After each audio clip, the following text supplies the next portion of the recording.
शिवसंकल्प प्रशिक्षण अभियान जे आहे हे राबवलं जात आहे, काय नेमकी संकल्पना आहे? बघा, कार्यकर्त्यांनी उन्हाळपणे काम न करता शिस्तीत काम करावं. पक्षाच्या योजना, सरकारच्या योजना आणि हे सगळ्या जनतेपर्यंत पोहोचलं पाहिजे.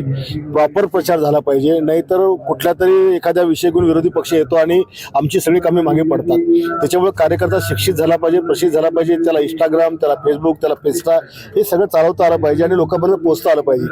जे काही कामं आम्ही करतो, आमचे नेते करतात, पक्ष करतो, ही कामं प्रत्येक लोकांपर्यंत पोहोचली पाहिजे. हा याच्या मागचा हेतू आहे की कार्यकर्ता हा रात्रंदिवस कष्ट तर करतो, पण जे काही ह्या गोष्टी तो करत नसल्यामुळं आमची कामं लोकांपर्यंत पोहोचत नाही, ती कार्यकर्त्यापर्यंत सीमित राहतात. लाचारी अशी टीका राज ठाकरेंनी केली. आता नमो तो आम्ही आईवडिलांना पण करतो, नमो तो आम्ही ईश्वराला पण करतो.